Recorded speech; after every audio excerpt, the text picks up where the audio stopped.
This is part 1 of Whistle While You Work, chapter 7 of a Thora Silentblade tale.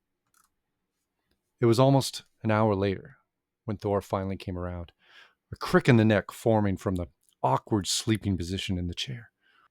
Stretching out, the dwarf looked around the shelter to find most of the others quietly chatting or similarly taking a moment to sleep. It was tempting to find a more comfortable spot and lie down, but the soldier knew that they still had a lot of work to do. Thor's left leg seemed like it would heal up eventually, likely a nasty scar left as a reminder. From the corner came soft, drumming rhythms as Allendale hunched over his favorite tightly skinned drum.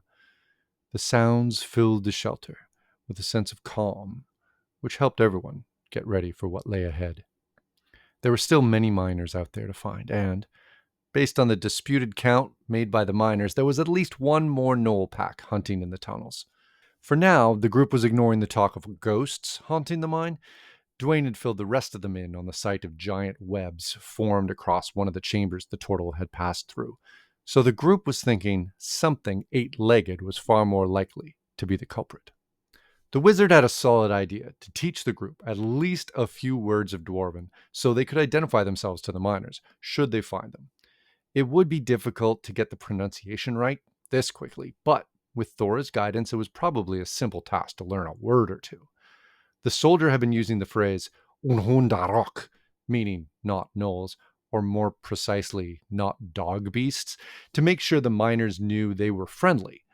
It didn't take long for the others to pick up this simple phrase. In the event they got separated, at least the others would be able to say something in Dwarven to the miners if Thora couldn't be there. Now, what would have been really helpful to learn was the phrase Filga hos narrated, roughly translating to follow me to the other shelter. But that was probably going to be a tall order for their first day of Dwarven lessons. At least they weren't having to learn the runic alphabet. Although that could... No, it was time to focus. If everyone's ready, we should check out that other door, down the hall, stated Thora, picking up a pack off the ground. Allendale heard something strange behind that one, and it wasn't dwarves. It seemed most of the others had forgotten that strange sound the Dragonborn had heard, but Thora hadn't.